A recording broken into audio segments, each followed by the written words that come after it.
કુરિયરમાં ગાંજો મંગાવ્યો પણ પૂર્વ કચ્છ એસઓજીએ પકડી લીધો, જેમાં 2 ઝડપાયા છે। પોલીસને ચકમો આપવા માટે ગુનેગારો નવા કિમિયા તો અજમાવે છે, પરંતુ પોલીસ પણ આજે સચેત બની છે। પૂર્વ કચ્છના ગાંધીધામ વિસ્તારમાં માદક પદાર્થ ઘુસાડવા માટે અલગ જ રસ્તો અપનાવ્યો હોય, પરંતુ સચેત બ્રાન્ચે મોટા જથ્થા સાથે 2 શખ્સોને ઝડપી પાડ્યા હતા।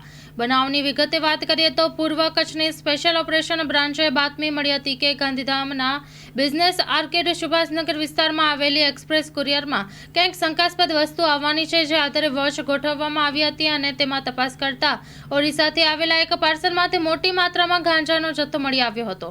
બાતમી આધારે તપાસ કરતા રાજીવ વિંદેશ્વર રાય, ઉંમર વર્ષ 41, રહેવાસી પીસીએલ કાર્ગો, મૂળ રહેવાસી બિહાર તથા સુભાષ દાહોર જાદવ, રહેવાસી શાંતિધામ હરિઓમનગર ગાંધીધામ, મૂળ બિહારને ઝડપી પાડ્યા હતા અને કુરિયરમાં ઓફિસમાંથી પાર્સલ લઈને બહાર નીકળતા જ એસઓજીએ તેને ઝડપી પાડ્યા હતા।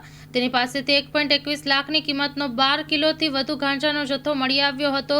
1.83 લાખનો મુદ્દામાલ કબજે કરીને તેને વધુ તપાસ માટે ગાંધીધામ એ ડિવિઝન પોલીસને સોંપવામાં આવેલ છે।